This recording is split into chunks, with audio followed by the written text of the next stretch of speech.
자, 그 다음 한번 가볼까요? 교재로 21쪽부터 22쪽까지는 이제 기본적으로 우리가 두자, 세자, 네자를 공부하지만 한문 문장의 구조를 알아야지만이 그 두자, 세자, 네자짜리를 풀이할 때 도움을 받을 수가 있어요. 그래서 가장 기본적인 한문 문장인데, 자, 한문 문장의 구조는 영어하고 똑같아요. 그래서 자, 주어가 나오고 그 다음에 영어의 동사라고 하는 한문은 서술어가 나오고 그 뒤에 목적어가 나올 수도 있고 보어가 나올 수도 있고 목적어나 보어가 다 나올 수도 있고. 자, 예를 들어서 나는 먹는다 차를 어디에서? 그렇죠. 절에서. 자, 이렇게 우리 글로 보자면 나는 차를 절에서 먹는다. 이렇게 풀이가 되는데 한문은 영어하고 똑같다 이 말이에요. 주어 자리는 똑같지만은 주어는 나는 똑같지만은 예를 들어서 나는 먹는다 마신다 뭐 다 같은 말이에요. 차를 어디에서 절에서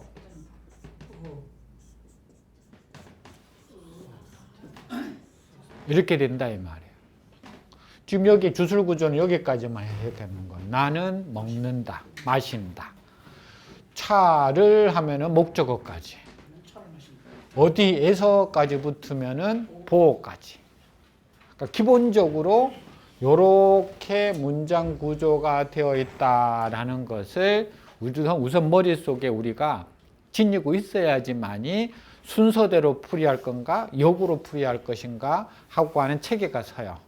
그래서 일단 기본적으로 머릿속에서 한문하고 영어하고 구조가 똑같구나 라는 생각을 가지고 주어 다음에 서술어, 서술어 다음에 목적어나 보어가 온다. 그걸 먼저 알고 계시면 이제 그걸 가지고 지금 우리가 맨 앞에 21쪽 주술구조, 주술보구조, 그 뒤에 나온 주술목구조, 주술목보 구조까지를 하게 되면 자, 문장의 구조를 전체적으로 한번 이해하게 되는데, 그럼 일단 한번 보면서 다시 설명을 드릴까요? 자, 화락 하면은 떨어지다. 그렇죠? 꽃. 앞에 있는 주어 자리가 나왔으니까 꽃이 말이에요. 화락 하면은 꽃이 떨어지다. 이렇게 되는 거예요. 자, 그런데 만약에 이게 떨어진 꽃 하려면 어떻게 될까요? 그렇죠. 낙화. 그렇죠? 낙화라고 해서 낙자가 앞으로 가야지만이 떨어진 꽃이 되는 거예요. 자, 산고 아까 마찬가지죠. 높다. 그럼 뭐가 높다? 산이 높다. 이런 식으로 되는 거예요. 높은 산 하려면 고산 이렇게 돼요. 높은 산에서 오는 병이 고산병이지 산고병이 아니잖아요. 그렇죠? 고산 하면은 높은 산, 상고하면 산이 높다. 이제 쉽죠? 쉬운데 이제 조금 어려운 게 들어가요. 쉬울 때 하나씩 어려운 게 딱 들어가 있는 게 뭐가? 측은지심, 인지, 단 이렇게 돼 있는데, 자, 이거 앞으로 우리가 많이 배울 거예요. 이 지자. 이 지자는 뭐 영어로 말하면 오브예요, 오브. 뭐뭐의, 뭐뭐 하는 그런 뜻이. 그래서 뒤에 오는 명사를 꾸며주는 역할을 해주는 거예요. 그래서 뭔지는 몰라도 측은의 마음 이렇게 되는 거예요. 측은의 마음. 자, 그러면 이 측자나 은자나 둘 다 아까로 따지자면 유사관계예요. 이때는 숨을 은 하면 안 돼요. 불쌍히 여기다 라는 뜻이. 불쌍히 여기다 측, 은도 불쌍히 여기다 은. 그래서 측은한 마음이라는 건 불쌍히 여기는 마음 이렇게 되는 거예요. 자, 여기는 쉬워요. 자, 여기도 쉬워요. 인지단 아까 자, 인이 어조사 지자가 뭐뭐이니까 단을 꾸며줘요. 단 무슨 단? 단. 이 실마리. 우리가 단서할 때 실마리 단자죠. 그죠? 자, 인이라는 것의 실마리. 그 다음에 앞으로 이 야자는 우리가 수시로 보게 될 텐데 마지막에 점 찍는 거예요. 점. 야자나. 자, 근데 문제는 여기서 다로 끝나는 말이 없다라는 거예요. 불쌍히 여기는 마음. 인의 실마리. 끝나버렸죠. 이게 큰일이네, 이제. 여기서 우리가 한문의 또 중요한 특징을 하나 알고 계셔야 돼요. 자, 예를 들어서 나는 학생이다라는 말을 한문으로 만들면 어떻게 만들까요? 나는 학생이다. 오.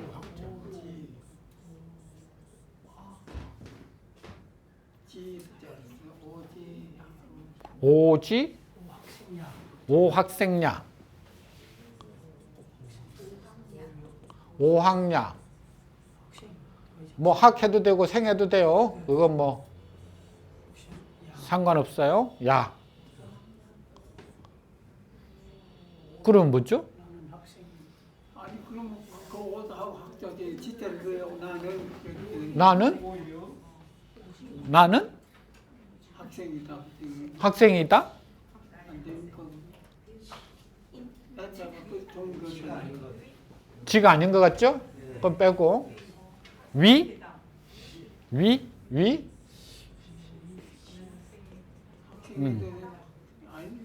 또 시. 그렇죠. 자, 사실은 위도 되고 시도 되는데 시가 맞아요. 위는 기본적으로 되다라는 뜻이었으니까. 그래서 자, 정확하게는 오시 학생 야. 야는 집어넣어도 되고 안 집어넣어도 돼요. 아까 문장 끝에 뭐라고 했으니까 학생이 다 하고 점 찍는 거니까. 자, 그런데 나는 시가 뭐뭐이다예요. 비동사야. 나는 이다 학생. 되죠? 그죠? 근데 이제 문제는 처음에는 오시 학생 이렇게 썼단 말이에요. 근데 써오다가 보니까 이 사람들이 글을 최대한 줄이고 싶은데 그래야 띄어쓰기도 안 하고 쓰는 사람들인데 심지어 한문은 띄어쓰기가 없잖아요. 조선 왕조실록 한번 보셨어요? 띄어쓰기가 하나도 없어. 어느 때만 띄었어요. 왕 이야기만 나오면 왕과 관련된 이야기가 나오면 한자 띄어서 한자 안 쓰고 그 다음 쓰는 거야. 왜? 엄청난 공경이야. 이건 엄청 종이가 비싼데 한자 띄워준다. 여기 안 쓴다 이 말이야. 왕 너한테는 너무 존경하는 나머지 바로 글을 쓸 수가 없어서 한자 띄워 쓰는 거야. 심지어는 이제 뒤를 다 비워 쓰고 쓰는 경우도 있어요. 되돌리기. 이제 조금 쓸 수 있어요. 그러니까 어떻게 하느냐? 요 시자를 빼버리는 거예요. 그럼 뭐만 남아요? 오 학생만 남죠. 그러면 이게 오시 학생하고 똑같은 뜻이 되는 거예요. 오시 학생에서 시를 빼버리고 오 학생이 되는 거예요. 그러면 오 학생 해놓고도 뭐가 되는 거예요? 나는 학생이다라고 우겨대요. 원래는 아니잖아요. 시가 들어가야 되잖아요. 지금 중국어에는 시자가 다 있어요. 워시 하면 나는 뭐뭐이다 다 들어가요. 물론 다는 아닌데 그래도 기본적으로 시가 들어가서 뭐뭐이다가 돼. 왜? 이제 헷갈리니까 자기네들도. 그러니까 요게 있어야 되는데 없어져 버렸으니까 우리말로는 어떻게 해야 되는 거예요? 만약에 오 학생 이렇게만 돼 있으면 나는 학생? 그렇죠. 시가 없으니까 어쩔 수 없이 이다를 집어넣어서 나는 학생이다 이렇게 돼야 되는 거예요. 지금 제가 무슨 말을 드리려는지 자 여기 보시면 되는 거예요. 측은한 마음 인의 실마 하고 끝나버렸어. 그렇죠. 그러니까 사실은 여기에 뭐가 들어가야 되는 거다. 측은지심은 시인지 다냐. 측은한 마음은 인의 실말이 이다. 이렇게 돼야 되는데 요거 안 넣어도 되는 거야 이제. 안 넣는 게 앞으로 많이 나와요. 그러니까 이런 문장이 나왔을 때는 무조건 명사로 끝나버리면 어떻게 해준다? 더하기 이다. 이렇게 쓰는 거다 이 말이에요. 자, 그럼 예를 들어서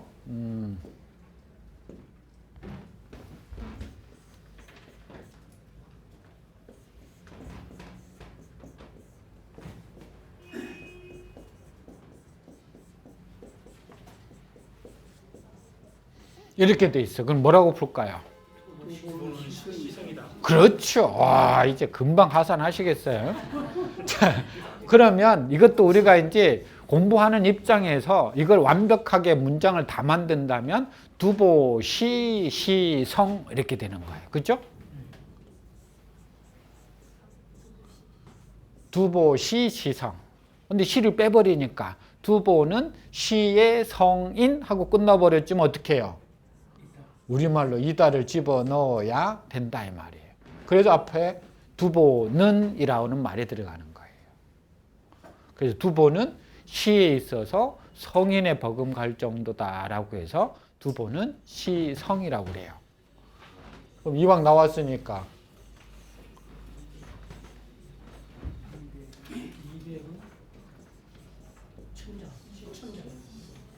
자, 이렇게 돼 있으면 어떻게 해요? 그렇죠. 200시 시산. 200은 시의 선이다. 시에 있어서는 신선이다. 시선이다가 되는 거예요. 자, 그러니까 사실은 요걸 이제 우리가 조금 더 아까 이야기했듯이 시자까지 넣어 주실 수 있으면 더 좋고 여기다가 만약에 시자까지를 굳이 안 넣는다면 명사로 끝나면 거기다가 뭐만 해주면 된다. 이다를 넣어 줘야 된다. 안 그러면 문장을 절대 못 만들어요. 요거 어떻게 문장 만드시겠어요? 요거 문장 못 만들어요. 그렇죠? 측은한 마음 인의 실말이 하고 끝나버렸는데 어떻게 문장을 만들어요? 인의 실말이 이다가 들어가야 문장이 끝나는 거예요. 그래서 측은한 마음은 인의 실말이 이다 하고 야, 점 딱 끝나는 거예요. 여기 점 하나 딱 찍어서. 자, 내용적으로는 다음에 우리가 논어를 배울 때 할 텐데 측은한 불쌍히 여기는 마음이라는 것은 우리가 타고날 때 인이라고 하는 것을 부모로부터 가지고 태어난대요. 맹자의 말에 의하면 그걸 가지고 있는 그 실말이라고 하는 놈이 작동을 했기 때문에 불쌍한 마음이 든다라는 거예요. 그러니까 이건 자동적으로 드는 거예요. 왜? 이는 우리가 부모로부터 타고날 때 벌써 마음속에서 가지고 있기 때문에 누군가가 불쌍한 행동을 보면 아이고 불쌍해서 도와줘야지라는 마음이 다 든다는 거예요. 그래서 측은한 마음, 불쌍히 여기는 마음은 인이라는 것의 실마리로 인해서 작동이 된다는 말인데 자, 여기가 제일 어려웠어요. 사실은 쉽게 나오다가 어렵게 갔어요. 이해되시죠?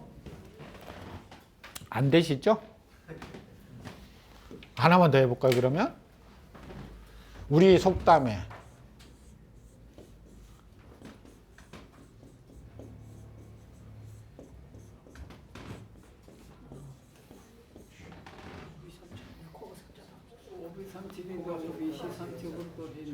그렇죠. 오비삼척 아까 우리가 배웠었죠? 나, 코. 자, 나와 코 안 되니까 나의 코 이렇게 되죠? 자, 삼척세자. 그러면은 내 코 세자 하고 끝나버렸어. 그럼 시를 어디에 넣을까요? 그렇죠. 오비시 삼척. 자, 이걸 아는 것과 모르는 것의 차이점은 앞으로 글을 볼 때 조금 더 정확하게 글을 볼 수 있어진다 이 말이에요. 그래서 내 코는 가, 시이다, 삼척이다. 이걸 줄여서 시를 빼버리니까 할 수 없이 삼척에다가 우리는 이다를 집어넣어 주는 거예요. 그래서 내 코가 석자이다 이렇게 되는 거예요. 근데 그 사자성어나 저기에서는 시대를 그 빼고 왜 그렇게 늑대를 넣습니까? 늑대를 넣습니까? 아, 물론 이제 여기서 처음부터 시가 있었던 건 아니에요. 아까 이야기했듯이 원래는 있어야 되는 자리인데 이제 후대에 자연스럽게 빼버렸으니까 빠지는 거라는 거예요. 늑대를 만들기 위해서 그 예. 시대를 빼버렸어요. 그렇죠. 그래서 내 코가 석자다라고 할 때 거의 대부분 이것도 잘못 알고 있는 게 코가 어떻게 석자예요. 그죠? 코가 석자일 수는 없어요. 코가 한자가 30cm로 잡으면 석자면 90cm인데 아무리 저 서양 애들이 코가 커도 90cm는 없어요. 그럼 뭐가? 그렇죠. 사실은 오, 비자 뒤에 콧물 채자가 들어가 있어요. 내 코에 콧물이 석자다 이 말이에요. 내 코에 콧물이 90cm나 빠져 있는 거예요. 그러니까 내 콧물 닦기도 바쁜 거잖아요.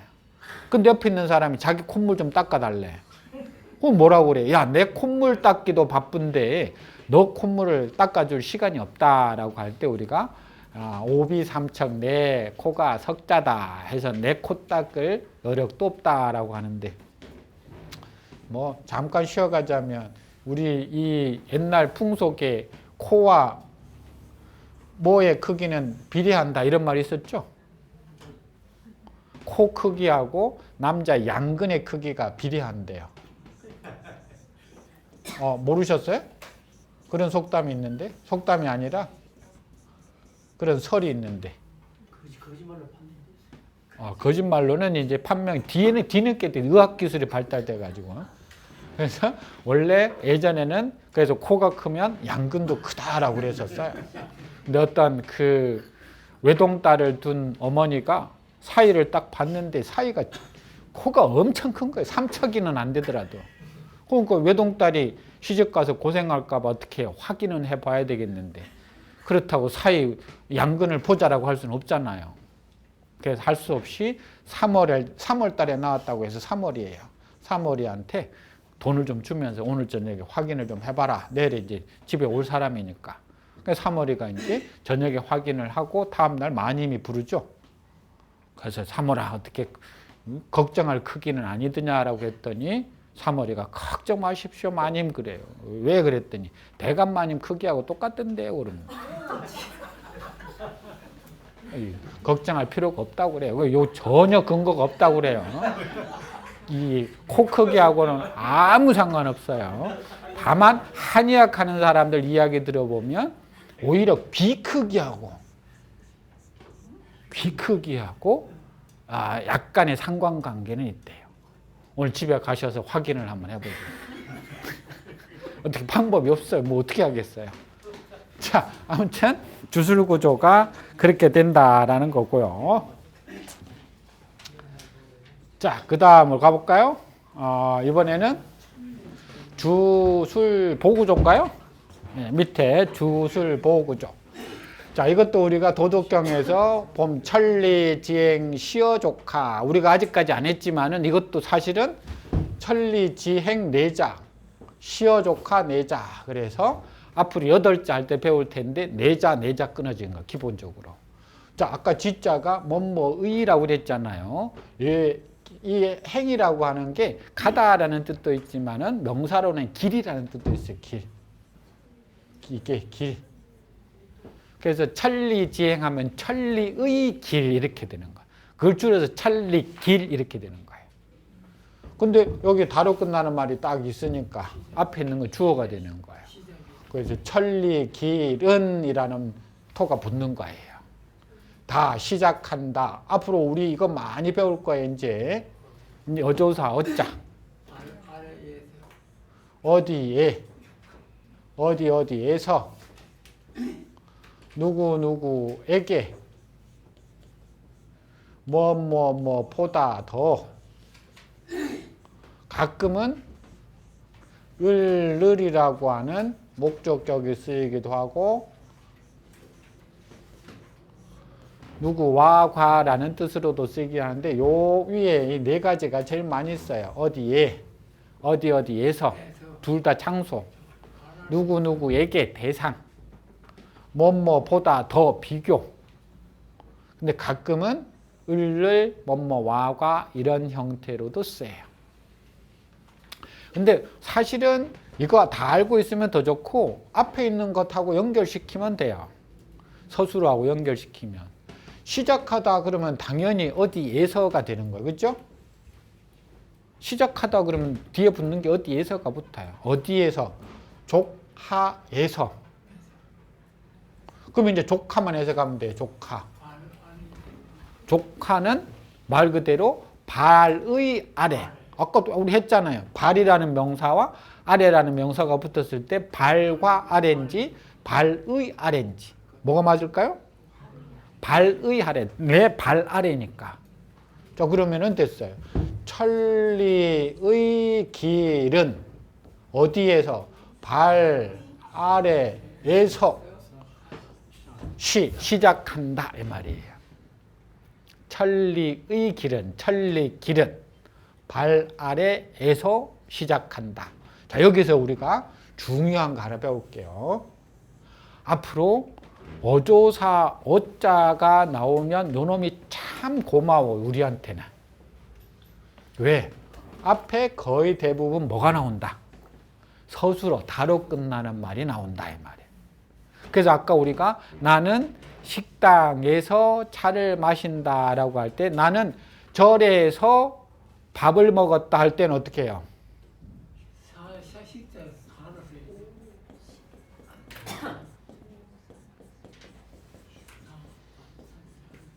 이렇게 하면 되는 거예요. 나는 절에서 밥을 먹었다. 이렇게 되는 거예요. 그죠? 자, 금방 이야기했던 거, 어조사 어자 앞에 다로 끝나는 말이 온다 이 말이에요. 앞으로 요 글자가 나오면 우리가 요 어조사 어자한테 차를 대접해야 돼. 밥을 사줘야 되는 거예요. 왜요? 요 놈이 오면은 그나마 그래도 문장을 파악하는데 상당히 용이해져요. 여기서도 마찬가지죠. 그 사실만 알았다면 벌써 시작하다 어디에서 금방 나오는 거예요. 그래서 천리 길은 발 아래에서 시작한다. 도덕경에 보면 다 아시겠지만 저 부산까지가 천리잖아요. 천리 길을 갈 때는 내 발 아래에서라는 거, 한 걸음 내딛는 이 발 아래에서 시작이 된다라고 해서 한 걸음을 어떻게 내딛느냐 그 시작부터 벌써 시작이 된다라는 거예요. 어느 날 갑자기 천리길은 갈 수가 없어요. 그죠? 그러니까 한문도 마찬가지예요. 한문도 천리지행 시어족하예요. 조금씩 보이는 게 늘어나지 어느 날 하루아침에 갑자기 그냥 눈을 떴더니 한문이 다 보이면 얼마나 좋겠어요. 근데 이 금방 이야기했던 내가 발을 디디는 그 순간부터 시작이 되는 것을 말해요. 나중에는 이제 조카라는 표현이 상대를 칭할 때 조카라고 그래요. 특히 벼슬하지 않는 사람을 높일 때 조카라고 그래요. 우리가 어디에서 저게 나왔느냐 하면은 폐하부터 나와요. 폐하. 폐하가 뭐죠? 폐하. 폐가 뭐죠?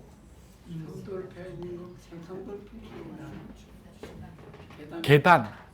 그렇죠. 계단이에요. 옛날에는 섬돌에서 딛고 올라가는 돌은 요즘 계단인데 어디에 폐가 있어요? 임금님이 올라가는 그 산이 저기 우리 저 경복궁에 보면 그 근정전에 올라가기 전에 거기에 폐가 있어요. 그렇죠? 계단이 있어요. 계단을 딛고 올라가면 그 건물 안에 가보면 또 왕의 자리가 높이 있고 그 왕의 자리 올라가기 위해서 또 계단이 있어요. 그게 폐예요. 폐. 집 안에 들여놓은 계단을 폐라고 그래요. 폐하는 말 그대로 뭐죠? 그 계단 아래에 있는 사람을 부르는 거예요. 호위병이나 내시를 부르는 게 폐하라는 거예요. 왜? 요 사람은 너무 높아서 부를 수가 없어. 그러니까 그 주변 사람을 부르는 거예요. 그러니까 폐하라고 하지만 사실은 폐하를 부르는 게 아니라 그 옆에 있는 사람을 부르는 거예요. 워낙 높아서. 그 밑에가 전하. 우리가 흔히들 대골전자 써서 제후가 거처하는 공간. 우리가 전하할 때 마찬가지죠. 각하할 때 영의정, 좌의정, 우의정들이 거처하는 공간. 각하. 이렇게 벼슬 있는 사람들한테는 이런 걸 쓰는데 벼슬 없으면 어떡해요? 조카라고 쓰는 거야. 나는 당신 발 아래에 밖에 안 되는 그런 사람들을 부르는 거예요. 이 사람이 높아서 부를 수는 없고. 그때 조카라는 표현을 쓰는데 여기서는 그런 표현은 아니에요. 자, 그 다음 일단 또 좀 더 가볼까요? 양약 그 금방 나왔어 배운 거. 여기서 눈에 제일 먼저 들어와야 될 글자. 그렇죠. 요게 눈에 들어와야 돼. 자, 요거 눈에 들어왔다면 왜? 요거 때문에 그런 거예요. 쓰다라는 걸 빨리 봐라 이 말이에요. 그러면 쓰다 하면은 벌써 다로 끝나는 말이 되는 거예요. 그렇죠? 자, 여기 입구자. 그럼 입에 쓰다. 그럼 남아 있는 것 이 두 가지만 해석하면 되네요. 자, 약은 약인데 양약이에요. 그렇죠? 자, 약자가 어질다라는 뜻도 있지만 사람일 때는 어질다고 사물일 때는 좋다가 좋은 약 이렇게 되는. 좋은 약은 입에 아까 어조사 어디에라는 뜻이 있었죠? 입에 쓰다 이렇게 됩니다. 좋은 약은 입에 쓰다.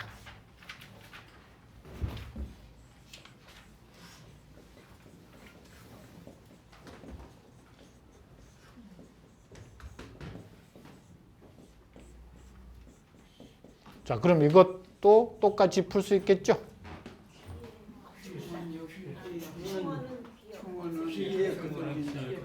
그렇죠. 충어는 귀에 거슬린다. 여기 금방 어조사 어자 앞에 다로 끝나는 거스르다라는 말이 나왔고, 그럼 어디에 거스르다가 되고 앞에 있는 건 주어니까 충언은 이렇게 되는 거예요. 충고해주는 말은 충성스러운 말은 해도 되고 귀에 거스른다라는 말이네요. 똑같은 대꾸로 이루어진 거니까. 자, 그 다음 그럼 밑에 이제 하나 더 주술 목구죠. 군자우도라고 되어 있는데 여기서는 눈에 들어와야 될 사실은 다로 끝나는 말이에요. 요것밖에 없어요. 우. 응? 자, 근심하다라는 거예요. 그죠? 자, 그러면 군자는 근심한다. 무엇을? 도를. 이렇게 되는 거예요. 군자는 도를 근심한다.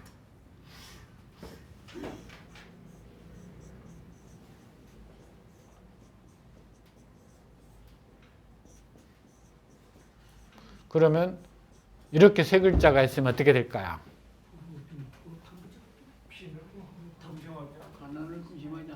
그렇죠. 자, 군자는 도를 걱정하지 않는다. 무엇을? 가난을. 이렇게 되는. 아까 우리가 대꾸를 빨리 찾자고 그랬잖아요. 우부르. 근심한다. 근심하지 않는다. 무엇을? 도를. 빈 가난을. 이게 공자가 가지고 있는 기본적인 군자상이에요. 군자는 내가 살아가야 될 길, 우리말로 하면 도리, 인간이 갖추어야 될 도리를 걱정해서 어떻게 길을 가야 될까, 여기에 늘 걱정을 하고 살아야지 가난이라고 하는 경제적인 것에 대해서 걱정을 해서는 안 된다라고 이야기를 했죠. 이 바람에 누가 고생했다고 그랬어요? 부인들이 고생을 했다고 그랬잖아요. 그렇죠? 이게 불우빈 때문에 그런 거예요. 자, 그 다음에 이제 이것도 볼까요? 아까 우리가 배운 그대로 하자면 뭐부터 눈에 들어와야 돼요? 자, 예? 그렇죠. 친데 사실은 더 눈에 들어와야 되는 게 글을 봤으면 자가 눈에 들어와야 돼요. 자가 눈에 들어온 사람은 글을 좀 본 사람이고, 자가 아직도 눈에 안 들어오면 아직 이제 한참 시작을 해야 되는 거고. 왜? 이 자자가 아까 앞에서 배웠잖아요. 이러한 사람이라고 된다고 그래요. 주로 뒤쪽에도 나오지만 앞쪽에 나오는 경우가 훨씬 많아요. 그러면 이 자자가 나올 때는 거의 대부분 이건 앞쪽에 나오니까 주어 역할이에요. 그러면 자자 뒤에 다시 말하면 뭘 찾아보면 되는 거예요? 다로 끝나는 말을 찾아보면 되는 거예요. 어조사 어자는 앞에 나오지만 자자는 주어니까 그 뒤에 다로 끝나는 말이 나와. 보니까 몰라도 이런 자는 다스린다 이렇게 되는 거예요. 누구를? 사람을. 그러면 여기 노심만 해석하면 돼요. 이제 두 자 남았어. 노심 어떻게 할까요? 그렇죠. 자, 아까 우리가 순서대로 해석하자면 어떻게 되는 거예요? 이건 말이 수고로운 마음 자, 사람 하려니까 잘 안 됐죠. 그러니까 이건 1, 2 이렇게 가야 되죠. 마음을 수고롭게 하는 사람 이렇게 가는 거예요. 마음을 고생시키는 사람은 치인, 남을 다스린다. 여기 이제 한문은 요 심하고 뭐하고 연결되어 있다? 심하고 정신하고 연결되어 있다라고 생각하셔야 돼요. 마음이라는 것은 다른 말로 옛날 사람 정신이에요. 머리를 수고롭게 하는 사람이지 마음을 수고롭게 하는 사람 아니고 머리를 쓰는 사람이 우리말로 하자면 머리를 쓰는 사람은 치인 남을 다스린다. 쉽게 말해 정치가는 백성을 다스린다 이런 이야기인 거예요. 육아에서는 엄격한 뭐가 있느냐 하면 상하관계를 굉장히 중요시하게 상하관계. 평등관계 이거 별로 안 중요해. 뭐가 중요하냐? 상하관계가 훨씬 중요해요. 그래서 육아식의 어떤 그 장점은 뭐가 서는 거예요? 위계질서가 잘 서요. 상하가 중요하니까. 근데 단점은 상하만 너무 강조하다 보니까 너무 쉽게 말하면 위계질서만 따지다 보니까 밑에 있는 사람들의 권리가 사실은 거의 없는 거예요. 자, 아무튼 그러니까 이게 무슨 이야기냐면 나라를 정신을 수고롭게 하는 정치인들은 남을 다스리는 게 맞고 노심자가 아니라 노력자 힘을 수고롭게 하는 자는 자기 몸뚱아리를 열심히 놀리는 사람은 치어인이라 그 사람에게 다스림을 받는다. 그러니까 국민들은 그 정치하는 사람한테 다스림을 받는 게 맞고 머리를 수고롭게 한 사람은 국민들을 다스리는 게 맞고 엄격하게 구분이 돼야 된다는 거예요. 이것도 저것도 아닌 게 아니라 이게 육아에서 말하는 건데 아무튼 자 치인과 치어 치심 이야기인데요. 마지막 하나만 더 해볼까요? 이제 최종적으로 다음에 가면 얘가 주어와 서술어와 목적어와 보어가 다 나와 있는 문장이에요. 근데 실제로는 그렇게 많지가 않아요. 실제 우리가 볼 때는 주술 목적어, 주술 보어 요게 더 많지 목적어나 보어가 다 나온 경우는 거의 없어요. 자 여기도 자 어조사 어자가 나왔으니까 앞에 서술어가 나와야 되는데 여기는 목적어가 하나 더 나와 버렸기 때문에 어디를 찾아야 되는 거예요? 이 어자 앞에 보니까 금금자니까 안 되죠. 그럼 그 앞에 찾아야 돼. 보니까 있어. 던지다. 그렇죠? 그러면 홀자가 주어일 수 있는데 홀자는 갑자기 홀자예요. 던지다로 꾸며주는 거야. 그러니까 그러면 하나가 남았네. 쟤는 주어가 되는 거예요. 동생은 갑자기 던지다. 무엇을? 금을 어디로? 물에 이 말이에요. 아까 어디 얘가 있었죠? 어디 애 할 때. 그래서 동생은 갑자기 물에다가 금덩어리를 던졌다. 이렇게 해도 되고 여기는 순서가 이렇게 해도 되지만 이걸 먼저 해도 돼요. 동생이 갑자기 금덩어리를 어디에? 물에 던졌다. 이렇게 해도 상관없어요. 그러니까 쉽게 말하면 뒤에서부터 해줄 수도 있고 목적으로 먼저 할 수도 있고. 자 밑에도 똑같아요.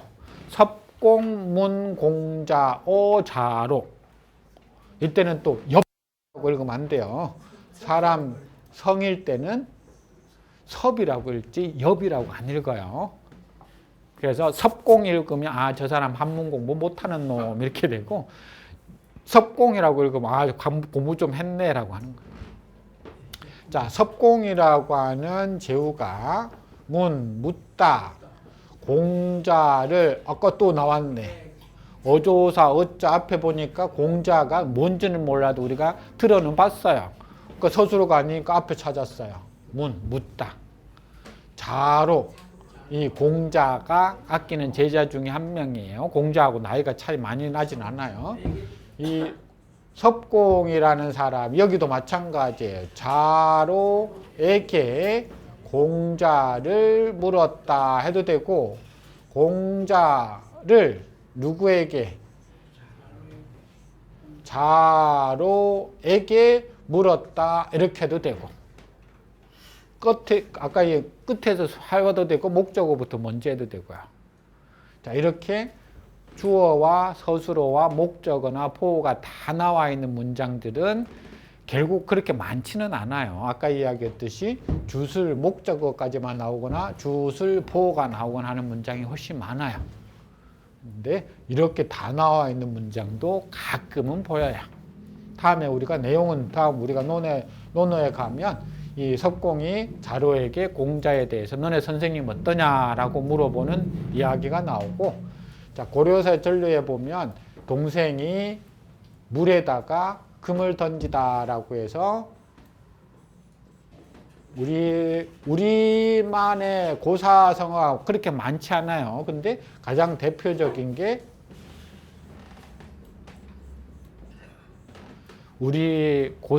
우리나라에서 만들어진 고사성어로 가장 대표적인 게 형제투금이라는 거예요. 형과 동생이 던지다 무엇을? 금을. 그래서 형과 동생이 길을 가다가 금덩어리 2덩어리를 얻죠. 그래서 동생이 얻어요. 동생이 발견해요. 그래서 한 덩어리는 자기가 가지고 한 덩어리는 누구를 줘요? 형님을 주죠. 그래서 같이 이렇게 들고 오다가 저 공암 나루터에 와가지고 배를 타고 건너가는데 동생이 갑자기 한강에다가 금덩어리를 던져버리는 거예요. 그러니까 형이 왜 던지냐 하고 물어봤더니 제가 원래 형님을 되게 좋아했는데 금덩어리 2덩어리를 발견하면서부터 저거 다 내 걸 수도 있는데 형이 있어서 한 덩어리를 주니 아깝다는 생각이 든다라는 거야. 그 아깝다라는 생각 자체가 이건 좋지 못한 물건이다. 상스럽지 못한 물건이라 버리는 게 낫다고 생각해서 던져버렸다라는 거예요. 그랬더니 형도 어떻게 해요? 또 던져버렸죠. 그래서 그 2덩어리가 여기 고려사 전류에 나와요. 그래서 그 2덩어리를 아직도 못 찾았다고 그랬죠. 그 뒤로 고려사 지낸 조선 왕조실록에 아무리 찾아봐도 이걸 찾았다라는 기록이 안 나와요. 그러니까 지금 그 우리 어디죠? 공암 나루 그 아래쪽으로 어디죠? 무슨 산성이죠? 행주 산성 그 밑으로 이제 찾아보면 어딘가에 2덩어리가 있어요. 제가 오늘 좋은 정보 알려드린 거예요. 이 쌍끌이 어선으로 그냥 한번 해보면 혹시 2덩어리가 나올지 몰라요. 그렇죠. 하나는 주셔야 돼요. 자, 이렇게 해서 오늘 가장 기본적인 두자풀이하고 그 다음에 우리 한문 문장의 구조를 배웠는데 가장 기본 중에 기본이에요. 자, 오늘 다시 정리해보면 두자자리를 순서대로 번역할 거냐 거꾸로 번역할 거냐 여러분들이 많이 연습을 해보셔야 돼요. 내가 한문 실력이 정말 늘고 싶다면. 두 번째, 자, 이걸 우리가 역으로 풀냐 거꾸로 푸느냐의 결정적 단서는 어디서 나오느냐 하면 주어, 서술어, 목적어, 보어라고 하는 이 구조 속에서 나오는 거예요. 그 구조 속에서 1, 2로 풀 거냐 2, 1로 풀 거냐가 결정이 되는 거예요. 그래서 기본적으로 이 구조를 머릿속에 주어, 서술어, 목적어, 보어를 정확하게 인지하시고 그 다음 이제 앞으로 두자짜리에서 다음 시간 본격적으로 25쪽에 가시면 한자가 더 늘어나요. 세자짜리부터 시작을 할 거예요. 기본이 여기 두자, 세자, 네자 앞에 있는 8자까지가 가장 기본이니까 거기 있는 내용을 잘 이해하시면 아마도 우리 한문 풀이하는데 상당히 도움을 받으실 수 있을 거라 믿습니다. 그럼 오늘 여기까지 있도록 하겠습니다.